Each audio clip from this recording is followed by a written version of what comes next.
Hey everyone, today I'm going to be reviewing Death Ray Vision, No Mercy from the Electric Eye. This album came out on June 30th on Metal Blade. This is the band's third album. They're from Boston, Massachusetts. The album has 12 tracks and it's 36 minutes in length. The band formed in 2010. I got into them about 2013 because Brian Fair from Shadows Fall, he was the vocalist of the band at the time, so that's why I got into him a little bit. And the band does include members from other bands like Killswitch Engage, Seamless, and Overcast. The lineup today is maybe a little bit different. It does consist of Mike D from Killswitch Engage on bass, Pete Corsi on guitar, Keith Bennett, on vocals. He's also a legendary vocalist in the Boston hardcore scene, and Chris Rosita on guitar, and Colin Conway on drums. So yeah, this band and this album, it's like a hardcore punk with a mix of groove and metalcore. So I'm gonna go track by track, and track one, song's called "Behead the King." And right away, when this track started, I thought, are these guys trying to attempt like being Pantera, because of the groove? They had like a southern groove to the song. But the song does pack a punch, and has a really good groove to it. Track two, song's called "In Unholy Water." This song has a southern groove slash thrash thing going on with it. The vocals does have great hooks in it. Now the vocalist on here, Keith, I'm realizing he's got like a harshness to his vocals, and almost like a Phil Anselmo, but he has his own swagger, his own hardcore twist to the vocals, which makes it very interesting to me. Track three is called "From the Raptors."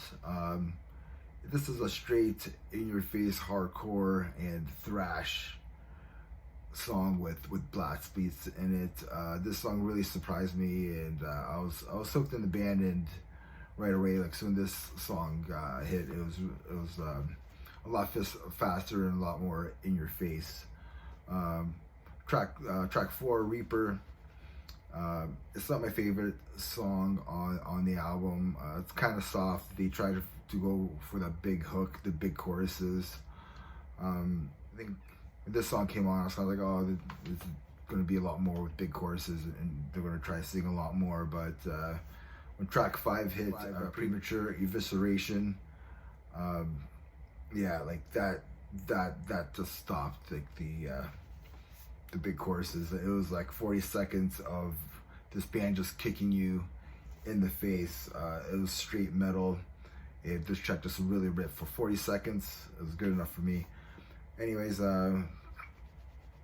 track six, Praise the War Machine, starts off with a hardcore type riff, and the vocals on here are just on point. I think this is where Keith's really in his element, with the hardcore punk style songs on here. And yeah, like I said, this is Keith's bread and butter, and he really shines on this song.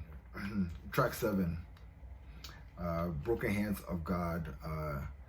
Now this song is more hardcore slash metalcore deliciousness to me. It does have a chorus on here that does kick ass, and it goes into this like a blast beat. Goes into this blast beat type style, and after the chorus, and I thought that was just awesome. Then I started thinking a lot more like, am I in like 2007? Because like all the metalcore and the groove that was going on, I was just like, it's like the time warp back in time, back in the scene that I was in the Windsor hardcore scene back in the day, and it just seemed like to me that it just reminded me of back then. Track 8, in Iron Age, just another hard-hitting hardcore / metalcore track, man. It's really good as well. Track 9, Armageddon is the answer. Now this song had like a southern rock swing to it, and it had a more of a rock feel to the song. But then at the end, there's this awesome breakdown. It kind of slows down. It kind of reminded me of like Crowbar or something. And that was the thing with this album, that each track was kind of unique, and it would be a little different from the other. And I thought that was really cool, especially by track 9. I thought maybe they'll have a steady, like a more consistent, but no, they kind of kept you guessing. With track 10, Oh Great, Destroyer. Again, this is a more hardcore punk track. The vocals are awesome on this. Yeah, like I said before, Keith is the man on this album, personally. Track 11, Crawl Forth, The Cowards. It's like a mid-tempo like beat down, and like this just really hits hard, this song. I think this is like the most pissed off track on the album, even though I think the whole album's pretty pissed off. But this track, especially that mid-tempo beat that they got going on, and the riff that's going on, it just really packs a punch. And yeah, it's probably their most pissed off track on the album. And then track 12, the last song on the album, is End Me, and it's a good closing track. It's more of a groove metal style song with a catchy chorus and a killer breakdown. Honestly, I really like this album. It does bring me back to the scene, like I said before, back in the day, especially in that early 2000s, especially before metalcore got weird and everybody just started hating on metalcore because it got weird, I guess, a little wimpy with some bands. Keith Bennett is the MVP for me on this album.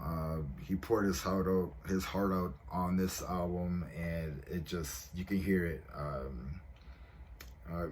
Besides the one track, track 4, this is a pretty solid listen. If you like bands like Shadows Fall, Throwdown, it really reminded me a lot about Throwdown, especially back then. And just a splash or a hint of Pantera. For me, I gave this album a solid 7 out of 10. To me, each song on here is unique. It kind of kept me guessing.